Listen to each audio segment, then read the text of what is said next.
what Jesus explained, इतने सुंदर सुंदर एग्जाम्पल और वचन देके जो विश्वासियों की समस्या रहती है उनके ऊपर एक बड़ा सुंदर संदेश दिया था।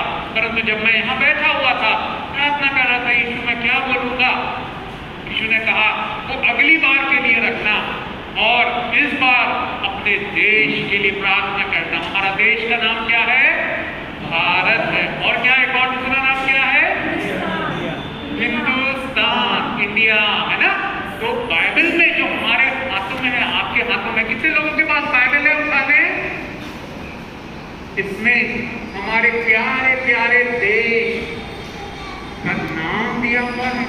आइए मेरे प्रियो, बोले ये किताब जो है ये कोई कहानी या कल्पना वाली नहीं है, ऐतिहासिक किताब है और सबूतों वाली किताब है। तो आइए खोलेंगे हम एस्तर की किताब, पहला अध्याय, पहला वचन। शयर्स नाम राजा के दिनों में ये बातें हुई। यह वही शयर्स है जो 127 प्रांतों पर अर्थात हिंदुस्तान से लेकर कूश देश तक राज्य करता था। जी बस देखिए, हिंदुस्तान का नाम यहाँ दिया हुआ है। ये बाइबल, ये यीशु मसीह कोई विदेशी नहीं है। बाइबल में हिंदुस्तान का नाम दिया हुआ है मेरे प्रियो, और ये एक ही जगह नहीं दिया हुआ, एक और जगह हम पढ़ेंगे। एस्तर की किताब 8वां अध्याय 9वां वचन। एस्तर की किताब 8वां अध्याय 9वां वचन। उसी समय अर्थात सिवान नामक तीसरे महीने के 23वें दिन को राजा के लेखक बुलवाए गए और जिस जिस बात की आज्ञा मुर्दके ने उन्हें दी थी उसे यहूदियों और अधिपतियों और हिंदुस्तान से लेकर कूश तक जो 127 प्रांत है, उन सबों के अधिपतियों और हाकिमों को एक एक प्रांत के अक्षरों में और एक एक देश के लोगों की भाषा में और यहूदियों को उनके अक्षरों और भाषा में लिखी गई। आमीन। देखिए कितनी सुंदर बात है, यहाँ पर भी हिंदुस्तान का नाम दिया हुआ है। अगर आपके मित्र, आपके रिश्तेदार बोले अरे ये बाइबल तो कोई विदेशी है, कोई बाहर का, नहीं नहीं नहीं नहीं, हिंदुस्तान हमारे भारत देश का इंग्लिश में दिया हुआ, इंडिया का नाम दिया हुआ है। कितनी सुंदर बात है मेरे प्रियो। और कल हम अपनी आजादी का 75वां उत्सव मनाने जा रहे हैं मेरे प्रियो। बाइबल में लिखा हुआ है नीति वचन 14 और उसका 34, नीति वचन 14 अध्याय और 34वां वचन। जाति की बढ़ती धर्म ही से होती है, परंतु पाप से देश के लोगों का अपमान होता है। आमीन। देखिए जाति की बढ़ती, इंग्लिश में दिया हुआ है righteousness exalts a nation, but sin is reproach to any people. जहाँ पाप आएगा वहाँ अपमान आएगा, और जाति की बढ़ोतरी कैसे होगी? धार्मिकता से होगी मेरे प्रियो। कई साल पहले एक हमारे बेचार वाले अमेरिका गए और उन्होंने चिट्ठी लिखी पहली बार पहुंच के वहां पर, और बोले यहाँ पर लोग बड़े टाइम के पाबंद, 8 बजे बोला है तो 10 मिनट पहले आ जाएंगे, और साथ ही साथ वो पूर्ण रीति से, मेहनत से, 8 से 5 तक ड्यूटी है तो पूरी ड्यूटी वो करेंगे, काम चोरी नहीं करेंगे। मेरे प्रियो, आज हमारे देश में क्या हो रहा है? पाप के कारण अपमान हो रहा है ना। कितने लोग मानते हैं पाप के कारण अपमान हो रहा है हमारे देश में? किस बात का अपमान हो रहा है? हमारे देश में बड़ी बड़ी समस्याएं हैं। आखिर में आज हम कुछ देर, ज्यादा देर प्रार्थना करेंगे। ये सब जो बातें अपमान की जो हमारे देश को खराब कर रही है, नुकसान दे रही है, नष्ट कर रही है यहाँ के लोगों को, उसके लिए हम प्रार्थना करेंगे, क्योंकि कल का दिन महत्वपूर्ण है और इसी दिन वो हमारा भारत देश आजाद हुआ था मेरे प्रियो। जैसा हमने पढ़ा है, जाति की बढ़ती, जो देश की बढ़ती है धार्मिकता से होगी। हालेलुया मेरे मेरे जो बॉस थे वो गुजरात में जो थे वो NRI थे, लंदन में रहते थे और एक बार बिजनेस ट्रिप में स्वीडन गए तो वहां पर उनका मोबाइल जो है चोरी हो गया, गुम गया। तो वो खोजने लगे और उसी दौरान मेरा इंडिया में मेरा मोबाइल भी गुम हो गया। मैंने रो के प्रार्थना की, यीशु ये बड़ा मेहनत की कमाई का मोबाइल है, ऐसा नुकसान ना हो जाए। दुख लगता है ना मेरे प्रियो जब हमारी चीज कोई खराब हो जाए। और उस समय का मोबाइल मतलब तनख्वाह ही कम रहती थी, मोबाइल भी 5-6 हज़ार का आता था, ज्यादा मतलब कीमत थी। अभी जैसा नहीं कि 2-4-5 हज़ार में मिल जाए, उस समय 6 हज़ार बहुत रहते थे। तो नुकसान, मैं प्रार्थना किया और यीशु ने अद्भुत रीति से मेरा मोबाइल दिला दिया। तो मेरे जो डायरेक्टर थे इंडिया में वो उनके ब्रदर इन लॉ थे, साले थे। तो उन्होंने बताया अरे वो संजय भाई का स्वीडन में वो गए थे, मोबाइल अभी तक मिला नहीं और तुमको इंडिया में मिल गया, ये तो अद्भुत बात। हालेलुया! देखिए यीशु कैसे चमत्कार करता। उन्होंने बताया कि विदेश में लोग अगर किसी का पर्स छूट गया है, पॉकेट पर्स छूट गया है, मनी पर्स छूट गया है, मोबाइल छूट गया है, तो वो दे देते हैं पुलिस को, या जहाँ छूटा वहाँ के जो सुप्रिंटेंडेंट है, वहाँ का सुपरवाइजर उसको दे देते हैं, लौटा देते हैं कि देखो हमको ये मिला। विदेश में ऐसा जाति की बढ़ोतरी धर्म से होती है। क्या आप नहीं चाहेंगे हमारे देश में भी ऐसे ही हो जाए? कहीं पर भी आपका पर्स छूट जाए, मनी पर्स छूट जाए, मोबाइल छूट जाए तो कोई लेना, सड़क पे गिर जाए जाते जाते, पॉकेट से उछल जाए, आपको पता ना चले। हम सब चाहेंगे ना कि हमको मिल जाए। कोई ऐसा नहीं कि उठा के रख लिया मोबाइल को, सिम कार्ड निकाल के उसको बेच दिया। जाति की बढ़ोतरी और धार्मिकता के कारण होती है, देश की बढ़ोतरी धार्मिकता के कारण होती है। मेरे प्रियो, मैं आपको ये सब पॉइंट्स बता रहा हूँ। आखिरी में हम आज ज्यादा समय प्रार्थना करेंगे ये सब बातों के लिए। और एक और बड़ा सुंदर वचन है नीति वचन 11:11। नीति वचन 11:11। सीधे लोगों के आशीर्वाद से नगर की बढ़ती होती है। बस एक मिनट देखिए, ध्यान से धीरे धीरे पढ़ेंगे। क्या लिखा हुआ? सीधे लोगों के आशीर्वाद से नगर की बढ़ती। कितने लोग चाहते हैं हमारे जिस नगर में रह रहे हैं भिलाई दुर्ग बढ़ोतरी हो? आप इतना है सब चाहते हैं ना बढ़ोतरी होगी तो क्या होगा? अच्छी अच्छी रोड हो जाएगी। गड्ढे से हम सब परेशान है, अरे गड्ढे हो गए, बहुत पीठ दर्द होता है, गाड़ी साइकिल मोटरसाइकिल बड़े हिचक जाते हैं, उसका वो पिस्टन टूट जाता है, शॉकअप खराब हो जाता है गड्ढों से। हम सब चाहते हैं हमारे लिए अच्छी सड़कें हो जाए, है ना? तो नगर की बढ़ोतरी धर्मी जन के सीधे लोगों के आशीर्वाद से होती है। आगे पढ़िए। परंतु दुष्टों के मुख की बात से वह ढाया जाता है। दुष्टों के मुख की बात से दुष्ट लोग क्या करते हैं? छोटा सा भी बयान दे देंगे, हमने देश में देखा है, कुछ बोल देंगे दंगे भड़क जाते हैं, लड़ाई झगड़ा हो जाता है। परंतु सीधे लोगों की आशीर्वाद में, इंग्लिश में दिया हुआ है, by the blessing of the righteous the city is exalted।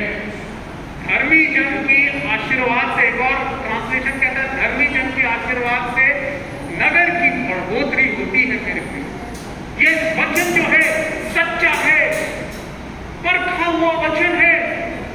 ये वचन मुझे भी नहीं मालूम था। मैं जब गांधीनगर गुजरात में नौकरी करता था, वहां पर एक पास्टर से मुलाकात हुई। वो बोले मैं गांधीनगर के लिए रोज प्रार्थना करता हूँ ये वचन लेके कि धर्मी जन के आशीर्वाद से नगर की बढ़ोतरी होगी। तो यीशु मसीह ने हम सबको क्या बनाया? जितनों ने उसको ग्रहण किया उसको उसके संतान होने का अधिकार दिया है। यूहन्ना 1:12 में लिखा हुआ है ना? तो हम उसकी संतान है, हम उसके लहू से धोके धर्मी बनाए गए हैं। यूहन्ना 1:7 में लिखा हुआ है यीशु का लहू हमें सब पापों से शुद्ध कर। और वो कहते मैं प्रार्थना कर रहा हूँ, वहां की जो चौक है, जब सुबेला चौक है, पार हाउस का चौक है ना, डबरा पारा है, तुलसी पार का चौक है, वहां के जो गांधीनगर के सेक्टर 8, सेक्टर 16, उस सब के लिए मैं प्रार्थना करता हूँ वो चौक अच्छे हो जाए, कोई ट्रैफिक जाम ना हो, रोड अच्छी हो जाए, लाइट्स आ जाए, अच्छी प्रकृति हो जाए, अच्छे पेड़ लग जाए। परमेश्वर ने प्रार्थना का सुनने वाला हमारा यीशु मसीह है। हालेलुया। एक ही प्रार्थना से बाइबल में आप पढ़ सकते हैं, एलिया एक ही था, हमारे समान नहीं था, परंतु परमेश्वर ने उसने प्रार्थना की, 3.5 साल तक पानी नहीं गिरा। मेरे प्रियो, आपके मुंह में एक सामर्थ है, धर्मी जन के मुंह में, उनकी प्रार्थनाओं में सामर्थ है। बाइबल बताती है, याकूब 5वां अध्याय 16वां वचन, बड़ा सुंदर प्यारा अद्भुत वचन है। याकूब की किताब 5वां अध्याय 16वां वचन, इसलिए तुम आपस में एक दूसरे के सामने अपने अपने पापों को मान लो और एक दूसरे के लिए प्रार्थना करो, जिससे चंगे हो जाओ। धर्मी जन की प्रार्थना के प्रभाव से बहुत कुछ हो सकता है। आमीन। धर्मी जन के प्रार्थना के प्रभाव से बहुत कुछ हो सकता है। हालेलुया। हमारा नगर बेहतर हो सकता है, सुंदर हो सकता है, क्योंकि बाइबल बताती है धर्मी जन की प्रार्थना के प्रभाव से बहुत कुछ, बहुत सामर्थ्यशाली है उसकी प्रार्थना मेरे प्रियो। और साथ ही साथ गलतियों को, लिखा हुआ पहला बात क्या था सिस्टर, कि एक दूसरे के सामने अपने अपराधों को मान लो। मेरे प्रियो, जो हमारे अपराध हैं, यदि हम एक दूसरे के सामने मान लें, ये मेरे से गलती हो गई, मुझे नहीं करना था, परमेश्वर खुश होता है। मैं आपको बताना चाहता हूँ, एक अन्य जाति व्यापारी मुझे मिले, बोले, एक और व्यापारी ने बताया ये पास्टर भी है, पास्टर भी है ये। बोला अरे चर्च, हाँ वहाँ पर, अच्छा।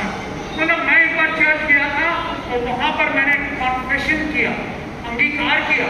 कई चर्च में ऐसा रहता है, वो छोटे से कमरे रहते हैं, वहाँ जाके आप अपने गलतियों को, पापों को मान ले, अपराधों को मान ले। उन्होंने किया, उन्होंने कि मेरा हृदय इतना हल्का हो गया, मैं बिल्कुल शांति महसूस करने लगा। अन्य जाति व्यापारी कह रहा है कि मैं जब अपने अपराधों को चर्च में जाके मैंने माना, वहाँ प्रीस्ट के सामने, वहाँ पादरी मास्टर के सामने, मेरा मन हल्का हो गया, मेरा बोझ उतर गया।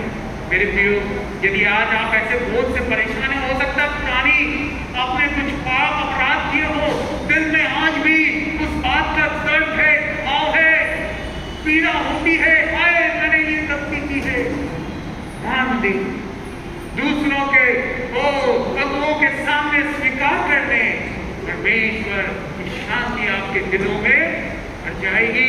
मेरे प्रियो, गांधीनगर का मैं बता रहा था, वो पास्टर प्रार्थना करने लगे हमारे गांधीनगर की शहर की और रोकनी हो, मैं आशीष देता।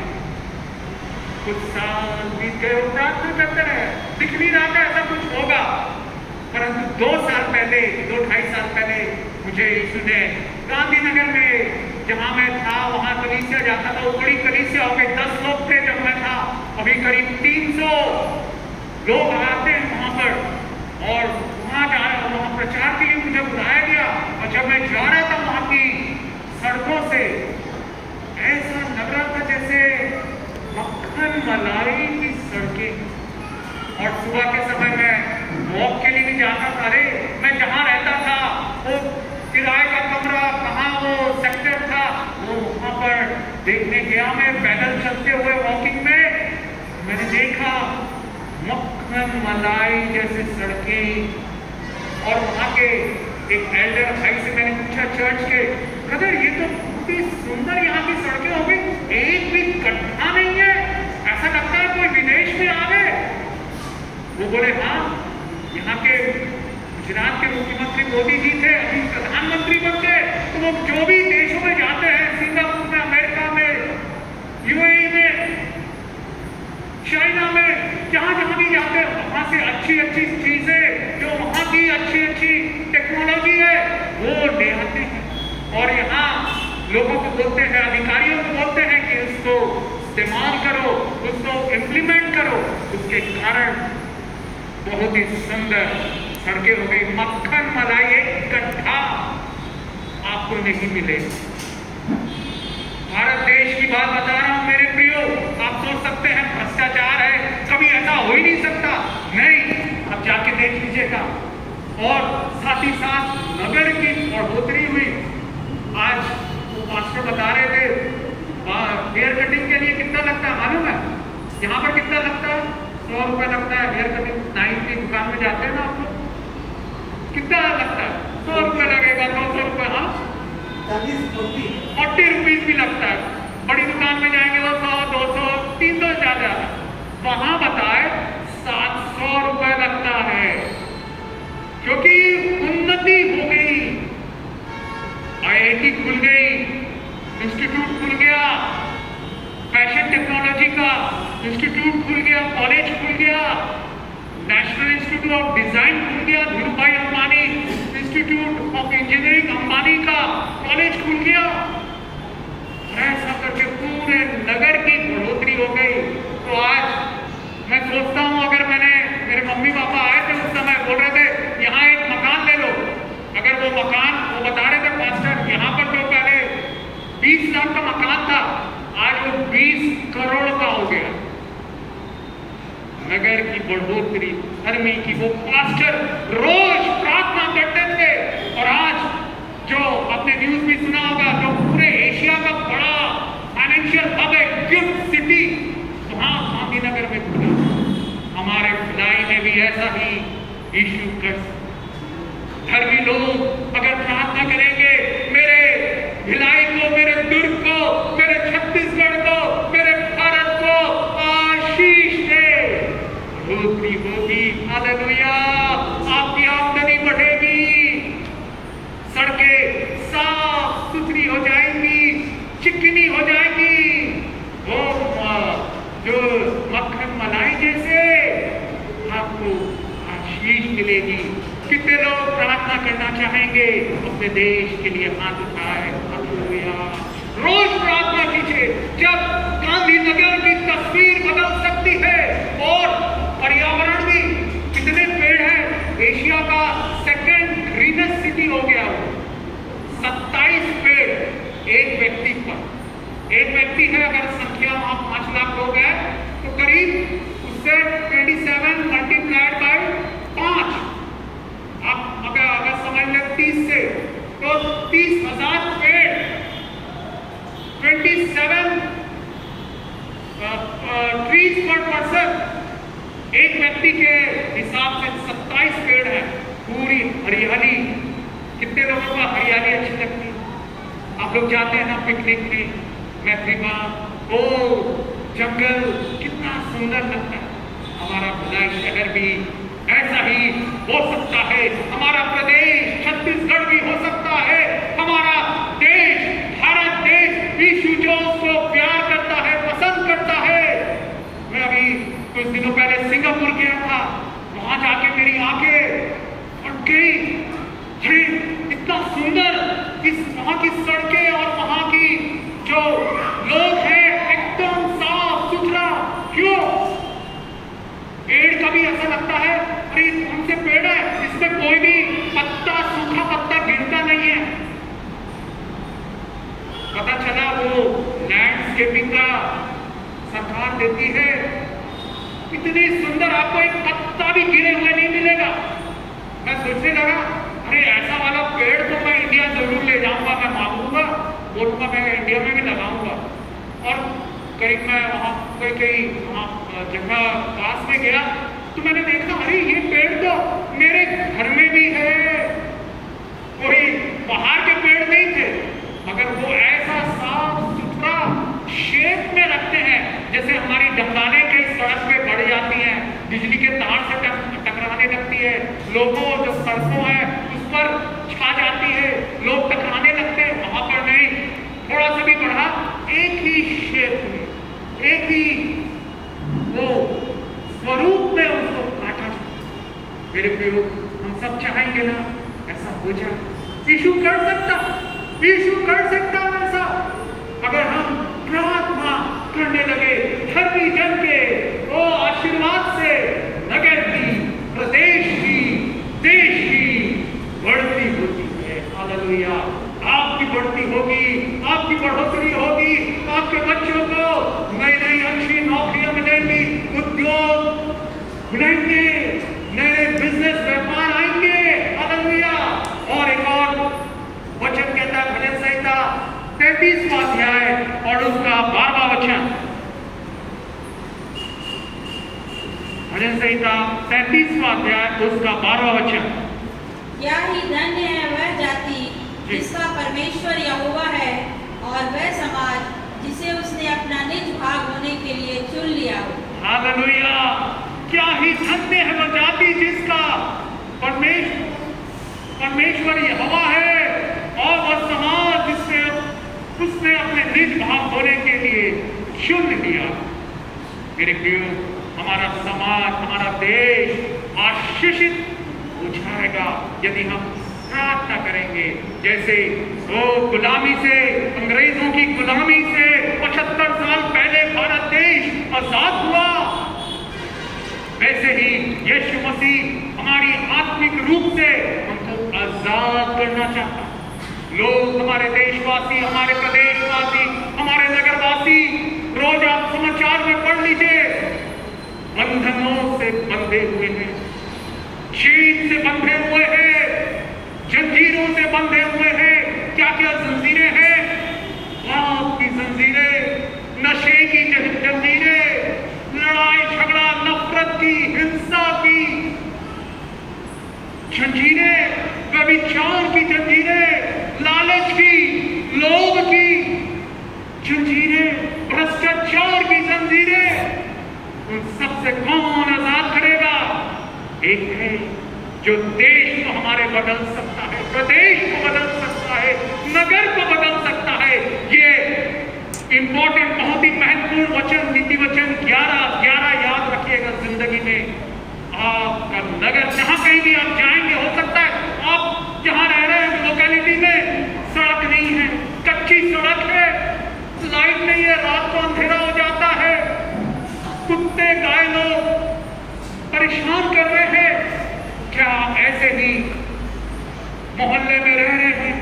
अगर प्रार्थना शुरू कर दें, प्रभु मेरे यीशु मेरे मोहल्ले को आशीष दे, लाइट आ जाए, स्ट्रीट लाइट, सड़कें बन जाए, जानवर यहां से दूर हो जाए, कुत्ते और गाय, सांप, वो सब गायब हो जाए। आयरलैंड में एक प्रभु के दास गए, उनका नाम है सेंट पैट्रिक। क्या नाम है? सेंट पैट्रिक, है ना? आयरलैंड, इंग्लैंड के पास एक जगह है, वहां देश है वो। और वहां पर जब वो गए तो वहां पर जैसे दयाल बता रहे थे, सांप अभी बहुत निकल रहे हैं, लोगों को काट रहे हैं। तो वो देश में बहुत से सांप थे, जैसे यहाँ चूहे आपको दिखते ना, रेलवे स्टेशन में जाएंगे, मार्केट में जाएंगे, चूहे, कॉकरोच घूमते हुए मिलेंगे, वैसे ही वहां सांप थे। तो उन्होंने 40 दिन का उपवास रखा और प्रार्थना करने लगे।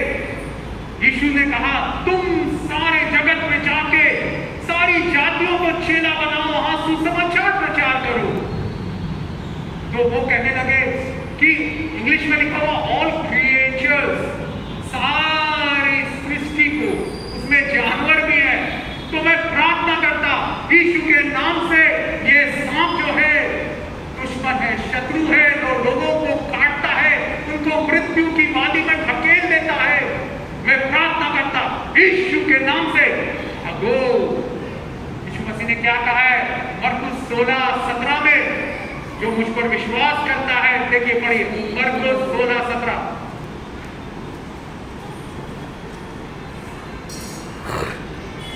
विश्वास करने वालों में ये चिन्ह होंगे कि वे मेरे नाम से दुष्ट आत्माओं को निकालेंगे और नई नई भाषा बोलेंगे, सांपों को उठा लेंगे, और यदि वे प्राणनाशक वस्तु भी पी जाएं तो भी उनकी कुछ हानि ना होगी। वे बीमारों पर हाथ रखेंगे और वे चंगे हो जाएंगे। आमीन। देखिए कई चीजें बता रहे हैं, मगर मैं यहाँ सांपों का बता रहा हूँ। सांप को उठा लेंगे। तो उन्होंने प्रार्थना की, यीशु आपने कहा है कि मैं सांपों के ऊपर अधिकार दे रहा हूँ। लूका 10:19 भी पढ़िए। यीशु मसीह ने सांपों बिच्छुओं के ऊपर अधिकार दिया है। कितनी अद्भुत बात है। अपने बच्चों को, आपको लूका 10:19, देखो मैंने तुम्हें सांपों और बिच्छुओं को रौंदने का और शत्रु की सारी सामर्थ पर अधिकार दिया है, और किसी वस्तु से तुम्हें कुछ हानि ना हो। आमीन। आपको अधिकार मिला। अगर कोई राजा का लड़का आ जाए तो एक वो रहता, उसकी प्रतिष्ठा रहती है, उसका अधिकार रहता है। हम लोग बचपन में पतंग उड़ाने के लिए मैदान खोजते थे। हम लोग जहाँ रहते थे सेक्टर 5 में, तो मेरी मम्मी सेक्टर 5 गर्ल्स स्कूल की प्रिंसिपल थी। तो वहाँ स्कूल खत्म होने के बाद गार्ड रहता है बाहर गेट में, बड़े से गेट में 3000 बच्चे पढ़ते थे, बड़ा स्कूल था। तो हम लोग पहुंच जाते थे, अरे वो पतंग उड़ाना है करके, और गार्ड देखता था, अच्छा ये मेसी मैडम का प्रिंसिपल का लड़के हैं, बच्चे हैं, हमारे लिए तुरंत वो बोल देता। बाकी लोग बाहर में सड़कों में उड़ा रहे पतंग, हम बड़े से वहां के प्ले ग्राउंड में उड़ा रहे। आपको ये अधिकार, मेरे बताने का मतलब ये है, यीशु मसीह के आप बच्चे हैं, यीशु के आप बेटे हैं, यीशु की आप बेटियां हैं। आपको उसने अधिकार दिया है सांपों और बिच्छुओं को रौंदने का, और सारी शत्रु की सेना के ऊपर अधिकार ही दिया है। आपको अधिकार दिया है। You have authority. यीशु के नाम से उसने कहा है मत्ती 18 और उसका 18 में, मत्ती 18:18 में, मैं तुमसे सच कहता हूँ कि जो कुछ तुम पृथ्वी पर बांधोगे वह स्वर्ग में बंधेगा, और जो कुछ तुम पृथ्वी पर खोलोगे वह स्वर्ग में खुलेगा। आमीन। जो कुछ तुम पृथ्वी पर बांधोगे वो स्वर्ग में बन जाएगा, और जो कुछ तुम पृथ्वी पर खोलोगे स्वर्ग में खुल जाएगा। तो ये जो प्रभु के जन थे, प्रभु के दास को सेंट पैट्रिक, वो प्रार्थना करने लगे, ये वचन अनुसार आपका वचन जीवित, प्रबल और सामर्थी है, दो धारी तलवार से भी चोखा है। आकाश और पृथ्वी टल जाएंगे, परंतु उसका ये वचन अनादि काल से अनंत काल तक नहीं टलेगा। सूख जाए, फूल मुरझा जाएगा, परंतु उसका वचन कभी टलेगा नहीं। यशायाह 40:8 में लिखा हुआ है, मत्ती 24:35 में लिखा हुआ है। यीशु ने कहा आकाश और पृथ्वी टल जाएंगे, परंतु उसका वचन कभी नहीं टलेगा। उन्होंने प्रार्थना की, मैं यीशु के नाम से जो आपने मुझे अधिकार दिया, यीशु में प्रार्थना करता, ये लोगों के जो परेशान उनको मार रहा है, कई लोग मर जा रहे हैं सांप के काटने से। उस समय ज्यादा इलाज भी नहीं था, 100-150 साल पहले की बात है, आयरलैंड में। तो मैं प्रार्थना करता, ये आयरलैंड समुद्र से घिरा हुआ है, मैं एक एक को तो मार नहीं सकता, एक एक को सांप को कुचल नहीं सकता, उसको पकड़ नहीं सकता। मैं यीशु के नाम से ये सब सांपों को बांधता हूं, आज्ञा देता हूं, आयरलैंड देश से चले जाओ। ऐसा करके उन्होंने प्रार्थना की, और कुछ ही दिनों में समुद्र के किनारे जब वो प्रार्थना करने जाते देखते, अरे सांप यहां चले आ रहे हैं समुद्र में, और समुद्र में डूब के मर जा रहे हैं। आज बोलते हैं आयरलैंड में सांप नहीं मिलते। मैं ये जो बात बता रहा हूं, सेंट पैट्रिक, इंटरनेट में आप गूगल में सर्च करके देखिएगा। ये कोई कहानी नहीं बता रहा हूं, सच्ची घटना बता रहा हूं, रियल इंसिडेंट। चेक भी कर सकते हैं, साइंटिस्ट लोग भी चकित है। एक प्रभु का दास सेंट पैट्रिक, उससे प्रार्थना की, वो धर्मी जन की प्रार्थना के प्रभाव से बहुत कुछ हो सकता है। सांप चले गए, उस देश में हजारों सांप थे, चले गए, समुद्र में डूब गए। आपके पास अधिकार, क्या आज आपको कोई शत्रु परेशान कर रहा है? यीशु मसीह ने अधिकार दिया है, आप उसके राजा के बेटे हैं, आप राजकुमार हैं, आप राजकुमारियां हैं। भूलेगा नहीं। उसके वचन को याद दिला के आप इस्तेमाल करें। भजन संहिता 103:20 पढ़िएगा कि जब हम ये वचनों को बोलते हैं क्या होता है। भजन संहिता 103:20, भजन संहिता 103 उसका 20वां वचन। हे यहोवा के दूतों, तुम जो बड़े वीर हो और उसके वचन के मानने से उसको पूरा करते हो, उसको धन्य कहो। अभी जब हम ये वचन याद दिलाते हैं, यीशु आपने कहा जो कुछ तुम पृथ्वी पर बांधोगे वो स्वर्ग में बन जाएगा। मैं बांध देता हूँ, मैं बांध देती हूँ। तो स्वर्गदूत ये सुन के वचन को, यीशु के वचनों को क्या करते हैं? पूरा कर। हालेलुया। एक और वचन पढ़ेंगे, पहला तिमोथी 2 अध्याय और उसका पहला और दूसरा वचन। पहला तिमोथी 2 अध्याय पहला और दूसरा वचन पढ़ लें। अब मैं सबसे पहले ये आग्रह करता हूँ कि विनती और प्रार्थना और निवेदन और धन्यवाद सब मनुष्यों के लिए किए जाएं, राजाओं और सब ऊंचे पद वालों के निमित्त, इसलिए कि हम विश्राम और चैन के साथ सारी भक्ति और गंभीरता से जीवन बिताएं। यह हमारे उद्धारकर्ता परमेश्वर को अच्छा लगता और भाता भी है। हमें क्या क्या करना है? देखिए, विनती करना है, प्रार्थना करना है, निवेदन करना है और धन्यवाद करना है। 4 चीजें करनी है। पहली बोलिए विनती, सब बोले विनती। दूसरा प्रार्थना, तीसरा निवेदन और चौथा जो है धन्यवाद। सब मनुष्यों के लिए किए जाए। और दूसरा पद कहता है राजाओं और सब ऊंचे पद वालों के निमित्त, इसलिए कि हम विश्राम और चैन के साथ सारी भक्ति और गंभीरता से जीवन बिताएं। आगे लिखा हुआ, यह हमारे उद्धारकर्ता परमेश्वर को अच्छा लगता है और भाता भी है, जो चाहता है कि सब मनुष्यों का उद्धार हो, वे सत्य को भली भांति पहचाने जाए। मेरे प्रियो, अगर हम ऐसा करेंगे, राजाओं और उच्च पद वालों के निमित्त विश्राम और चैन के साथ सारी भक्ति और गंभीरता से जीवन हम बिताने का परमेश्वर चाहता है। मेरे प्रियो, कि हम प्रार्थना, विनती, निवेदन, धन्यवाद राजाओं के लिए, हमारे ऊंचे अधिकारी को, ऊंचे पद वालों के लिए करें, जिससे कि हम विश्राम और चैन के साथ अपना जीवन बिताने पाए। मेरे प्रियो, एक और मैं सच्ची घटना बताना चाहूंगा।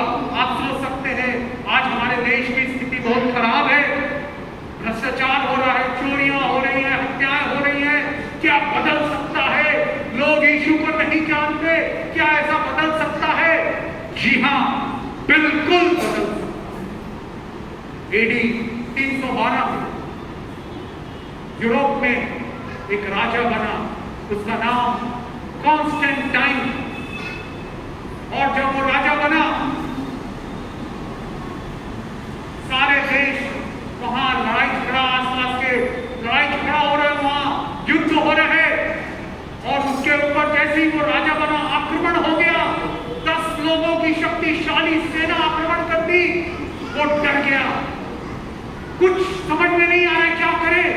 और एक दिन जब वो व्याकुल होके, दुखी होके घूम रहा था अपने महल के छत पे, तो उसे क्रूज दिखाई, एक क्रूज दिखाई दिया और नीचे लिखा हुआ था, by this conquer, इससे तू जीत जाए। और मेरे प्रियो, वो समझ नहीं पाया क्या है, परंतु ये समझ गया कि इससे तू जीत जाएगा। उसने दूसरे दिन अपने झंडे में, अपने भालों में, अपने सैनिकों के पोशाक में एक क्रूज का चिन्ह चिपका दिया। और वो युद्ध करने गया। उसके पास सेना में सैनिक बहुत कम थे, 500-600 थे। और दूसरे उसके देश, 10 देश के करीब लोगों ने उसको आक्रमण कर उसे घेर रखा था। मृत्यु सामने थी, परंतु क्रूज के उस दर्शन को देख के, वो चिन्ह बना के वो लड़ाई करने गया, वो जीत गया।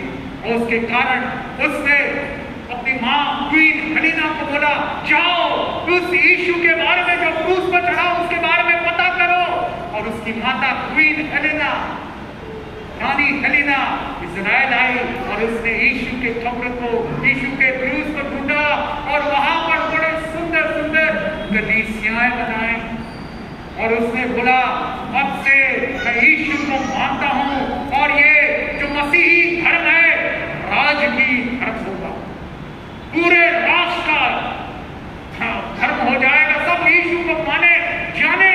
उसने पूर्ण रीति से आजादी दे दी। इससे पहले कॉन्स्टेंटाइन राजा से पहले लोगों को जलाया जाता था, मसीह लोगों को वो छुप कर गुफाओं में आराधना करते थे, स्टेडियम में छोड़ दिया जाता था भूखे शेरों के सामने, परंतु एक दर्शन क्रूस का दर्शन बदल। विश्वासी लोग प्रार्थना करें, आपकी प्रार्थनाएं प्रभावशाली है, शक्तिशाली है मेरे प्रियो। आइए हम सब खड़े हो जाएं, आंखें बंद करेंगे, प्रार्थना करेंगे अपने देश के लिए। मैं चाहूंगा हर एक शामिल हो, क्योंकि आपकी आशीष आज जो आप निवेदन, विनती, प्रार्थना, निवेदन, धन्यवाद कर रहे हैं, आपकी आशीष आपको मिले। वो आंखें बंद कर ले, प्यारे यीशु आंखें बंद कर ले। ओ हालेलुया, प्यारे यीशु मैं प्रार्थना करता हमारे भारत देश के लिए पिता, भ्रष्टाचार की आत्मा यीशु के नाम से दूर। आमीन बोलिए, सब बोलेंगे आमीन। आमीन मतलब ऐसा होता है ऐसा ही हो। सब लोग मेरे साथ शामिल होकर जो मैं पॉइंट देता हूं उस पे आमीन बोलिए जोर से। भ्रष्टाचार की आत्मा दूर हो, हत्या की आत्मा दूर हो,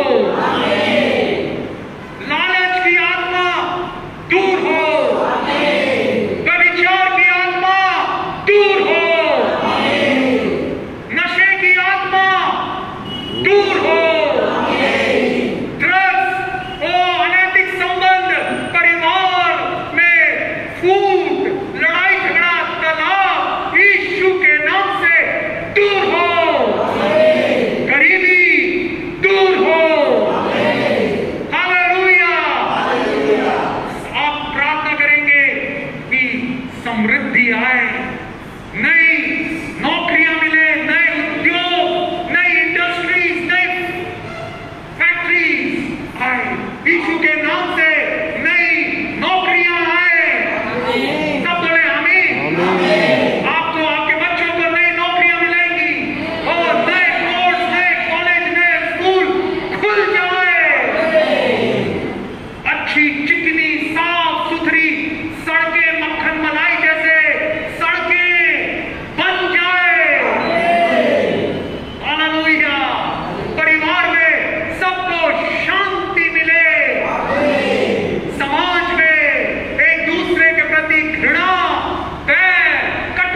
सुरक्षित रखिए दुर्घटना से, हालेलुया, आग से, ओ हालेलुया, हत्याओं से, व्यभिचार से, हालेलुया, यीशु के नाम से हमारा देश आशीषित हो जाए।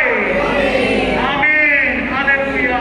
सब बोले मेरा देश आशीषित होगा, मेरा देश आशीषित होगा, मेरा छत्तीसगढ़ आशीषित होगा, मेरा भिलाई दुर्ग आशीषित होगा। हालेलुया, मुझे अच्छी नौकरी मिलेगी, मेरी तनख्वाह आमदनी बढ़ जाएगी, मेरा व्यापार बढ़ जाएगा, मेरे बच्चे आशीषित होंगे, मेरा परिवार आशीषित होगा, वो बीमारियां जाती रहेंगी। हालेलुया, धन्यवाद यीशु, धन्यवाद यीशु, धन्यवाद यीशु। आपने हमारी प्रार्थना को सुना, हमारे देश भारत देश पर दया कर आशीष दे। आमीन, आमीन।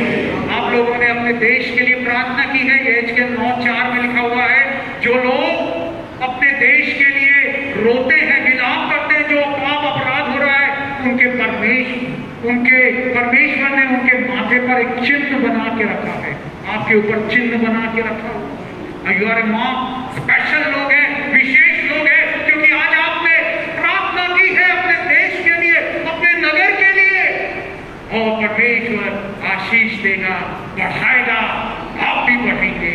आमीन। आइए अंतिम आशीष ग्रहण करें। धन्यवाद और हालेलुया, तू तैयार है सुनने को और हुई से जागता। आमीन, आमीन, ऐसा हो। परमेश्वर तुम्हें आशीष दे और तुम्हारी रक्षा करे। यहोवा तुम पर अपने मुंह का प्रकाश चमकाए और तुम पर अनुग्रह करे। यहोवा अपना मुंह तुम्हारी ओर करे और तुम्हें शांति दे।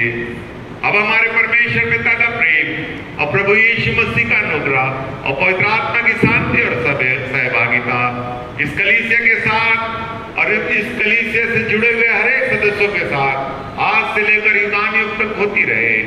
आमीन, आमीन, हालेलुया।